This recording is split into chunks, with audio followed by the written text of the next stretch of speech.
Hello पढ़ाई करने वाले मित्रों, मैं डॉक्टर भारती परमार अपने learning platform visual art and GK tutorial पर आपका स्वागत करती हूं। दोस्तों, आज का वीडियो है TGT PGT visual art test series का पार्ट 13 और इसमें 20 बहुत ही महत्वपूर्ण प्रश्न हैं जो आपके लिए आगामी परीक्षाओं में काफ़ी सहायक सिद्ध हो सकते हैं।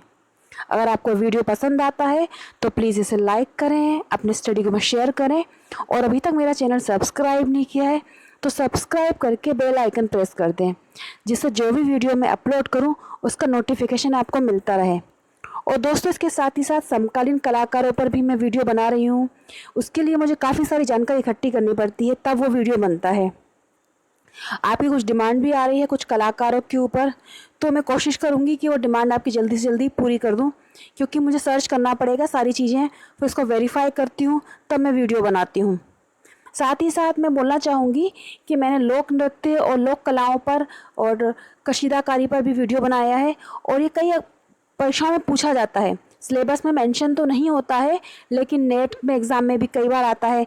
कहीं के लोक नृत्य पूछ लेते हैं, लोक कलाएँ पूछ लेते हैं, तो वो वीडियो भी आप ज़रूर देखें और उसका लिंक आपको इस वीडियो के डिस्क्रिप्शन बॉक्स में मिल जाएगा। तो आइए शुरू करते हैं इस सीरीज़ के क्वेश्चंस। पहला प्रश्न है, निम्नलिखित चित्रों को उनके माध्यम के साथ सुमेलित कीजिए। तो एक तरफ चित्र है और एक तरफ उनका मीडियम है। ट्रीज जो बना है उसे बनाया गया है इंक में, इसकी मैचिंग होगी इंक से। हेड ऑफ शिव ये बना है वॉश में। He has a long way to go ये बना है टेम्परा में। और 3 विमेन इसका माध्यम है ऑयल ऑन कैनवस। अगला प्रश्न है, निम्नलिखित को उनके जन्म वर्ष के साथ सुमेलित कीजिए। एन.एस. बेंद्रे जी का जन्म हुआ, मैं आपको स्थान बताती हूँ, इंदौर में 1910 में 1910 इंदौर में इनका जन्म हुआ। के हेब्बर जी का हुआ 1911 कर्नाटक उडुपी में। विमल दास गुप्ता जी का जन्म हुआ 1917 बंगाल में। और रजा जी का हुआ 1922 मध्य प्रदेश मंडला में।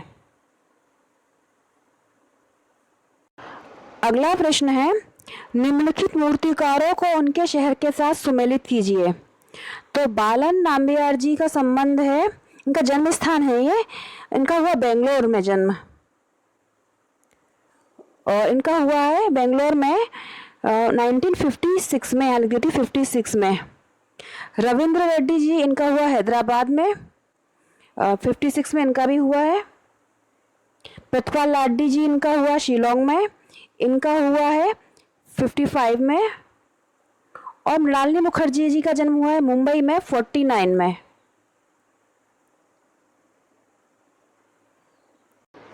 अगला प्रश्न है, निम्नलिखित में से देवयानी कृष्ण का मुख्य माध्यम क्या है। तो ये प्रिंट मेकिंग में इनका मुख्य माध्यम है ऑप्शन डी कलर एचिंग। अगला प्रश्न है, जयंत पारिख मुख्यतः किस माध्यम में कार्य करते हैं। तो जयंत पारिख जी का संबंध है लिनोकट से। आंसर है मुख्यतः पूछा है तो लिनोकट है, आंसर है ऑप्शन ए लिनोकट। अगला प्रश्न है, सनतकर का मुख्य माध्यम क्या है। तो सनतकर जी जो हैं उन्होंने वुड इंटेग्लियो में अधिक काम किया है, तो उनका संबंध है ऑप्शन ए वुड इंटेग्लियो से, ऑप्शन ए। अगला प्रश्न है, प्राणनाथ मागो के चित्र का शीर्षक क्या है। तो इनका जन्म हुआ था 1923 में। ये चित्रकार, शिक्षाविद, कला समीक्षक थे और शिल्पी जो चक्र था, दिल्ली शिल्पी चक्र, उसके संस्थापक सदस्य भी थे। और इन्होंने बनाया कैचिंग फिश, इनका चित्र का शीर्षक कैचिंग फिश, आंसर है ऑप्शन ए। अगला प्रश्न है, प्रसिद्ध तेल चित्र 3 विमेन किस कलाकार द्वारा निर्मित है। अभी मैंने आप बताया भी था इसका माध्यम कि ऑयल में बना है और इसे बनाया है अमृता शेरगिल जी ने, आंसर है ऑप्शन बी अमृता शेरगिल।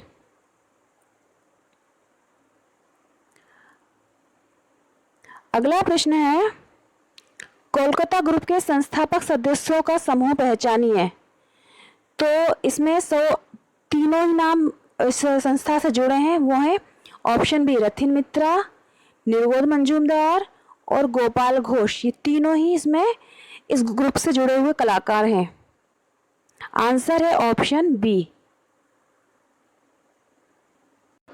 अगला प्रश्न है, कोलकाता ग्रुप की स्थापना किस वर्ष हुई थी?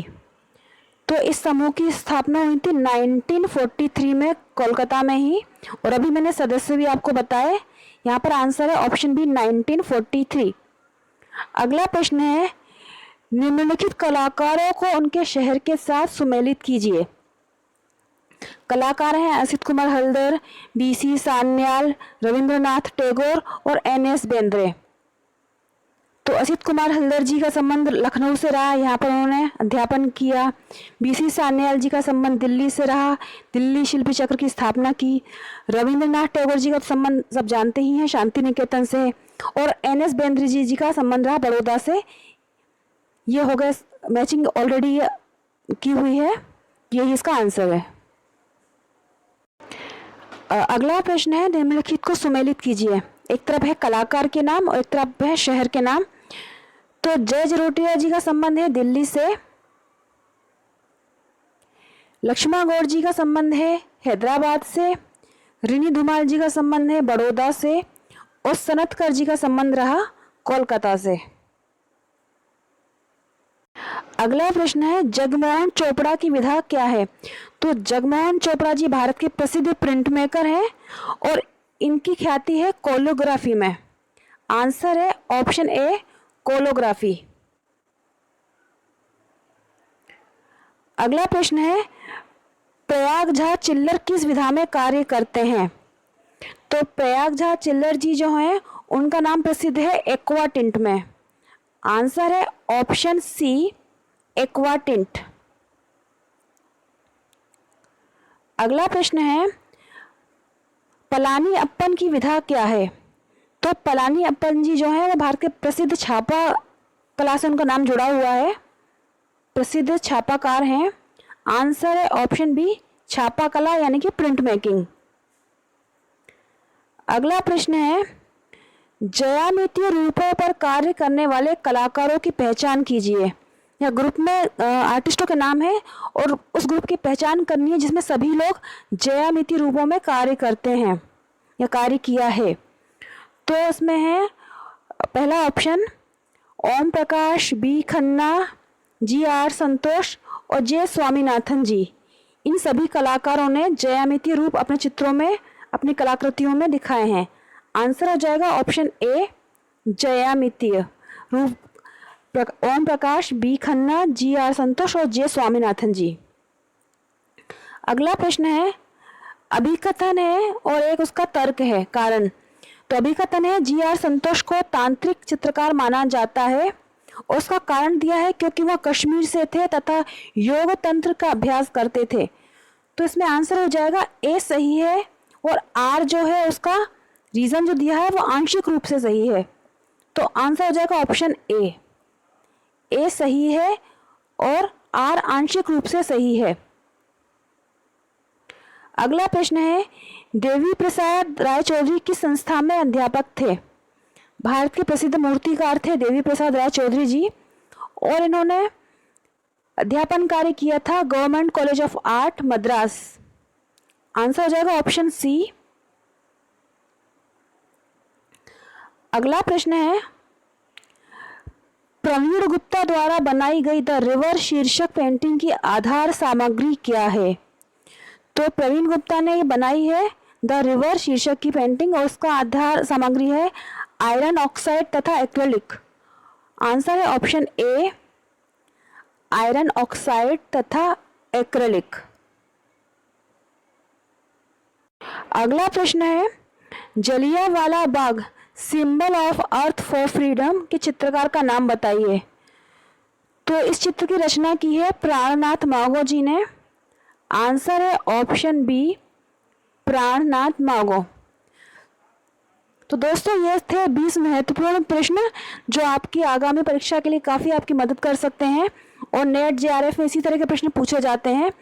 और टीजीटी, पीजीटी, एनवीएस, केवीएस सभी के लिए काफ़ी महत्वपूर्ण प्रश्न है। आई होप ये वीडियो आपको पसंद आया होगा, तो प्लीज़ लाइक करें और 20 प्रश्नों में से कितने प्रश्न सही हुए हैं ये कमेंट बॉक्स में लिखकर बताएं। तब तक पढ़ते रहें, अपना ख्याल रखें। जय हिंद।